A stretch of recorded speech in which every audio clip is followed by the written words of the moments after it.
अस्सलाम वालेकुम जी, मैं हूं अदील राजा। आप देख रहे हैं मेरा यूट्यूब चैनल जनाब वाला। आज चंद अहम चीज़ों पर बात करूंगा, उससे पहले सब्सक्राइब ज़रूर कर दीजिएगा, फीडबैक ज़रूर दीजिएगा। सब्सक्राइबर्स एकदम से तादाद कम होना शुरू हुई है, कम नहीं हो रहे, बढ़ ही रहे, लेकिन स्लो सब्सक्राइब हो रहा है, तो ज़रा देखिए इस मामलात को। खैर, आज एक एक्सक्लूसिव खबर, आइकॉन टावर की नीलामी करने जा रहा है नैब।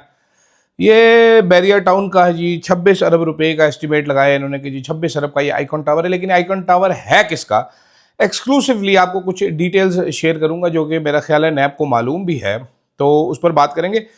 फिर साथ साथ बात करेंगे भाईजान, ये सियासी धमकियां जो दी जा रही हैं कि सारे बंदे दे पुत्र बन जाओ, खोते दे पुत्र ना बनो, वरना ऐसे कर दूंगा वैसे कर दूंगा, ये कौन करता है? मुल्क ऐसे चलते हैं। फिर बात करेंगे अस्करियत बमुकाबला अक्सरियत।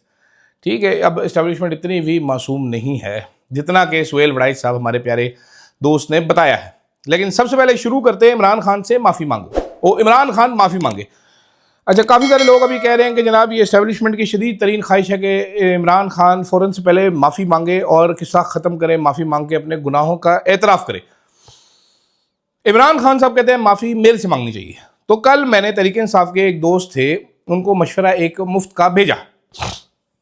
मैंने उनको कहा जनाबे वाला, आप एक काम कीजिए, आप साफ़ियों की लिस्ट में सुहेल वड़ाइच साहब का नाम डाल दीजिए, उनसे बात कीजिए कि सर आपने 2 कॉलम लिखे हैं, बल्कि तीसरा भी आज लिख मारा है, बड़ी अच्छी बातें आपने की हैं, ये बेहतरीन बातें हैं, खान साहब समझ नहीं पा रहे, तो बराए मेहरबानी अगली बार जाइए और उनको समझा कर आइए, ताकि सुहेल वड़ाइच साहब तजिया अपना जेल से बाहर निकलने के बाद हमारे साथ शेयर कर सकें कि जनाबे वाला कैसा महसूस होता है जब इमरान खान के सामने आप माफ़ी का जिक्र करते हैं। खान साहब ने क्या जवाब दिया, क्योंकि बहुत से सहाफ़ियों को वो इसका ठीक ठाक जवाब दे चुके हैं, तो सुहेल वड़ाइच साहब को भी वो जवाब ज़रूर मिलना चाहिए, ताकि इनको दोनों साइड का पर्सपेक्टिव भरपूर तरीके से मिल जाए, अक्सरियत का भी मिल जाए और अस्करियत का भी मिल जाए।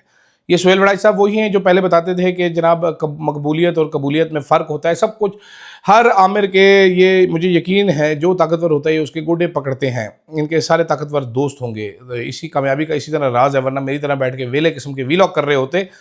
लेकिन कुछ लोगों की नेचर ही ऐसी होती है अजीब सी, कुछ लोग मान जाते हैं, कुछ लोग नहीं मानते, तो डिफरेंस तो होता ही है जनाबे वाला।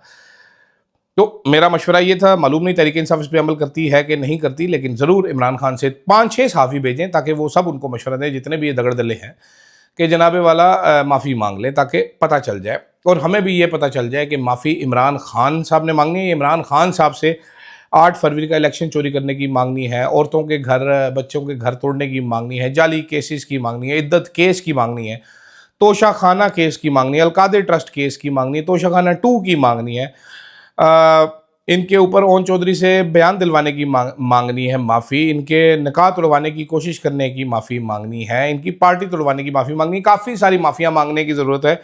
तो वो सिर्फ 9 मई की माफ़ी नहीं है, जैसे मुबशिर जदीद साहब कहते हैं कि 9 मई अवाम का रद्दअमल था फ़ौज के ऊपर, जो कि 70 सालों से बर्दाश्त कर रहे हैं, और अभी ये डरे हुए हैं कि एक और रद्दअमल ना आ जाए। तो मालूम नहीं, माफ़ी का डिसाइड बैठ के कर लें किसने किससे कब कब की माफ़ी मांगनी है। दूसरा, आज सुहेल वड़ाइच साहब ने कॉलम लिखा, उसमें उन्होंने बड़ी बातें बताई। उन्होंने कहा जनाब वाला ये सिक्योरिटी क्योंकि है, तो इसलिए फ़ौज की वो रहेगी, इस्टेब्लिशमेंट की पावर इस मुल्क में रहेगी। उन्होंने अक्सरियत बमुकाबला अस्करियत का जिक्र किया। उन्होंने बताया कि अक्सरियत जो है वो कैसे नालायक है, लेकिन जो अस्करियत है, जो इस्टेब्लिशमेंट है, वो कितनी मुनज़्ज़म है, कितनी पोली पोली है, कितनी क्यूट है, कितनी प्यारी है, कितने अच्छे काम करती है। प्रॉब्लम इस सारे थीसिस में है कि मुनज़्ज़म होगी जी जनाबे वाला फ़ौज, लेकिन इतनी भी अब मतलब सुहेल वड़ाइच साहब साड़ी अखां विच मरचा ना पाओ, ताड़ी मेहरबानी है, मतलब एडी भी चंगी नहीं है जिन्नी तुसी दस रहे हो। ठीक है, इस तरह की भी कहानी नहीं है जिस तरह की अब आप बताना चाह रहे हैं। आप जो कहानी सुना रहे हैं हमें, उस कहानी में कुछ मसले हैं, कुछ मसाइल हैं, कुछ प्रॉब्लम्स हैं, कुछ हक़ाइक़ जो हैं जो आप नहीं बयान कर रहे, वो बयान करने बड़े ज़रूरी हैं। ठीक है, कि ये सारी चीज़ें मुल्क में, कल मैंने रात को जो वीलॉग किया, सारी चीज़ें मुल्क में अब सियासी लीडरान ने तो नहीं ख़राब की ना, जो अपने गुनाह हैं वो भी देखिए, ज़रा उन पर भी नज़र डालिए। सुहेल वड़ाइच साहब वो भी देखें। उन्होंने तो बता दिया कि जी इतने नाअहल हैं कि अब जो वो है, क्या उसका नाम है, इकॉनमी, वो भी अब एस्टेब्लिशमेंट बराह रास्त देख रही है। तो पहले हमने फॉरेन पॉलिसी का हाल देखा, फिर हमने अपनी डिफेंस स्ट्रेटजी देखी, ये सारी चीज़ें हमने देखी। तो ये भी हाल देख लें ये पोली क्राइसिस फ्रेमिंग इन्होंने किया, लॉजिक में इनकी गैप्स हैं बहुत ज़्यादा। इन्होंने मिलिट्री रिलेशन को ओवर सिंप्लीफाई किया कि military and majority must cooperate. Historical evidence क्या है कि मिलिट्री ने किस तरह डोमिनेंस क्रिएट की, करप्शन और लॉन्ग टर्म इंस्टेबिलिटी पैदा की मुल्क में। 1958, 1977, 1999 मिलिट्री टेक ओवर की, स्टेबिलिटी का वादा किया, इकोनॉमिक और डेमोक्रेटिक डैमेज जो है वो मैसिव मैसिव पाकिस्तान में किया। पोली क्राइसिस मिला था जी, पोली क्राइसिस की फ्रेमिंग की कि जी क्राइसिस ने मिलिट्री की डोमिनेंस और प्रोमिनेंस को जस्टिफाई किया और सिविलियन डिस्प्रोपोर्शनिटी को ब्लेम कर रहे थे, करप्शन, इनएफिशिएंसी और मिलिट्री फेलियर्स को उन्होंने बिल्कुल जो है वो नज़रअंदाज कर दिया। उन्होंने कहा जी मिलिट्री जंग जीतती है, सिविलियन लेजिटिमेसी जीतती है। अच्छा, कॉलम्स में जो वो कह रहे हैं वो मिलिट्री इंटरवेंशंस को वो इनडायरेक्टली ग्लोरीफाई करते हुए नज़र आ रहे हैं, सिविलियन शॉर्ट कमिंग्स को हाईलाइट कर रहे हैं।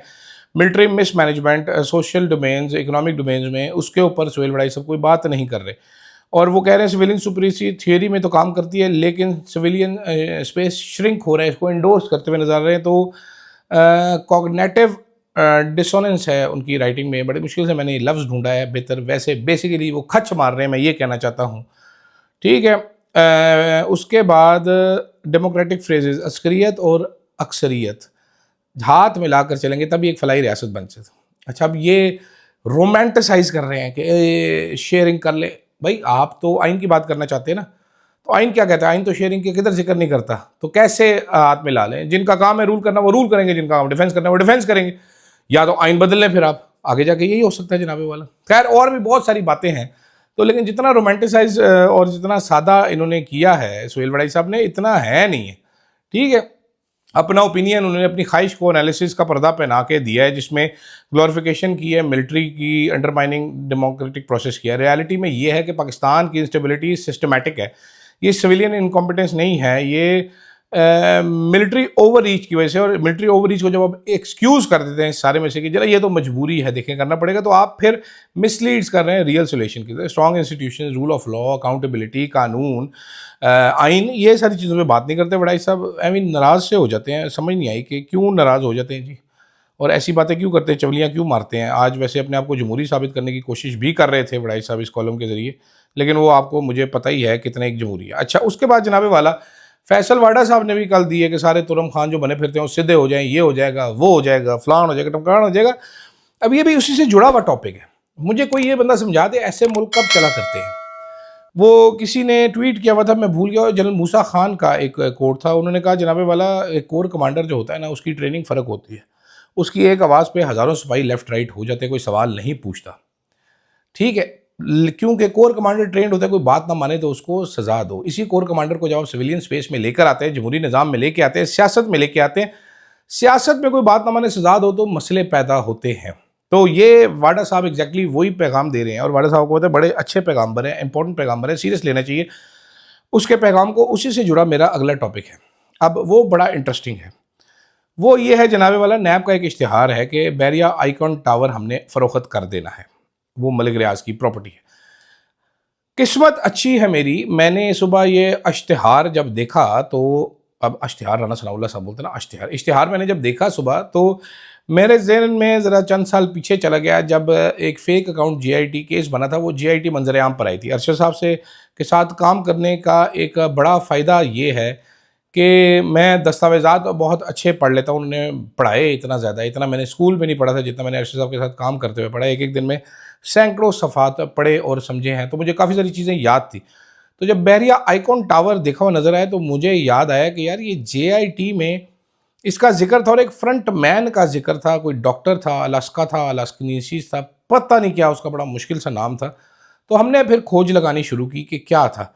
तो हमें ये मालूम हुआ कि ये बैरिया आइकॉन टावर जो है जनाबे वाला, ये बेसिकली तो है जैन मलिक का, वो CEO है बैरिया आइकॉन टावर के, मलिक रियाज की या बैरिया टाउन कराची की प्रॉपर्टी ही है लीगली सामने। लेकिन फेक अकाउंट GIT केस में उन्होंने बताया था कि ओनरशिप जो है वो लिंक करती है आसिफ अली जरदारी से, साबिक सदर से। GIT ने ये सुराग लगाया था कि जो लैंड थी इस टावर को जो दी गई थी वो गैलेक्सी कंस्ट्रक्शंस के नाम पर एलोकेट की गई थी, जो कि एक कंपनी थी जो कि जरदारी साहब का फ्रंट मैन डॉक्टर अनस केलेरिया डॉक्टर एंकेल रेसिया, पता नहीं क्या बड़ा मुश्किल नाम है भाई, ये खुद ही ढूंढ लेना, इसके नाम पर थी। रिपोर्ट ने इसमें लिखा हुआ था कि ये अरेंजमेंट था एक broader scheme involving money laundering और लैंड ग्रैबिंग, जिसमें अल्टीमेट बेनिफिशियरी थे वो जरदारी साहब थे। जेआईटी ने ये भी हाईलाइट किया था कि CEO of Bahria icon tower Malik Jain, इसने 10.02 अरब रुपया फेक अकाउंट से ओमनी ग्रुप में एक फेक अकाउंट में ट्रांसफ़र किए जो कि ओमनी ग्रुप चलाता था। यानी कि जेआईटी ने इंसिनुएट किया था कि ये पैसा जो है अल्टीमेटली ये जरदारी के पास जाएगा।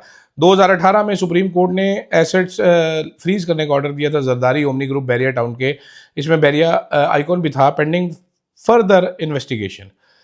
अच्छा, अब कागजात में आप देखेंगे बैरिया आइकॉन टावर तो ये बैरिया टाउन का है, लेकिन आप जब जेआईटी पढ़ते हैं तो वहाँ पर, और जेआईटी में सारे एजेंसियों के नुमाइंदे थे। मोहसिन नकवी साहब ने कल ही कहा है कि कुछ लोग हमारी एजेंसियों पे भी बार बार तनकीद करने से बाज नहीं आते, बड़े बेवकूफ़ लोग हैं। क्यों तनकीद करते हैं? आप ये रिपोर्ट पढ़िए। हमारी एजेंसीज ने ISIMI के इसमें 2 ब्रिगेडियर शामिल थे, उन्होंने बाकायदा क्लियर कट मेंशन किया हुआ है कि जनाबे वाला Bahria icon tower is owned by Asif Ali Zardari, and Zardari साहब जो हैं ये इसके बेनिफिशियल ओनर हैं। तो अब मुझे मालूम नहीं कि नैब ये कार्रवाई मलिक रियाज के खिलाफ कर रहा है या आसिफ अली जरदारी के खिलाफ कर रहा है, इसका जवाब आपने हमें खुद देना है। लेकिन अगला प्रोजेक्ट जो है वो बैरिया आइकॉन टावर की नीलामी है, और उसके बाद किया जाना है मॉल ऑफ इस्लामाबाद, एक बन रहा था इस्लामाबाद ब्लू एरिया में, वो बिल्डिंग की जानी है नीलाम, वो भी बैरिया टाउन की मलकियत है। इसमें आगे चल के आपको मज़ीद दिलकश इंकशाफात अगले चंद दिनों में बताऊंगा कि मलिक रियाज को इसका क्या नुकसान हो रहा है, क्या फ़ायदा हो रहा है, और फ़ायदे कौन उठा रहा है और मज़े कौन ले रहा है। फ़िलहाल के लिए मुझे दीजिएगा इजाज़त।